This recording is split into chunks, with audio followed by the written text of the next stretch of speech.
তো hello guys, তো breakup কি করে করা যায় আমার কাছে শিখে নাও। आइए देखते हैं मजा आएगा।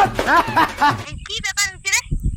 ব্যাপারটা হলো যে দেখো, আমি ফুচকা খাচ্ছিলাম, তো ও আমাকে বারবার দেখছিল, ঠিক আছে, নিয়ে আমাকেও চলে এলো, আমাকে বলছে তোমাকে আমার খুব ভালো লেগেছে, তো তোমার নাম্বারটা কি পাওয়া যাবে? তো আমি বললাম, হ্যাঁ নাম্বার দিয়ে দিলাম। ফুচকা খাইতে গিয়ে এত কিছু চলতেছিল নাকি?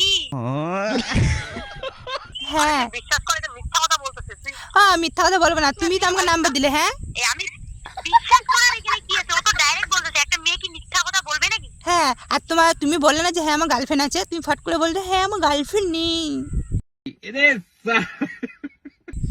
ও বাবা বুকা চোদা এত ওগুলো মিথ্যা কথা বলছিস? আরে বেশি করে বিশ্বাস করে মিথ্যা কথা বলতেছিস? তুমি জানো তুমি ছাড়া আমি অন্য কারোর সঙ্গে কথা বলি না, বিশ্বাস করো। ঠিক আছে ভালো, তুমি হয়ে গেল না, এখনই তো প্রমাণ হয়ে গেল না। তোমার গার্লফ্রেন্ড বেটা আমি ধরা পড়ে গেল, তুমি কথা বলো, আমি রাখছি। এ ভাল্লাও বা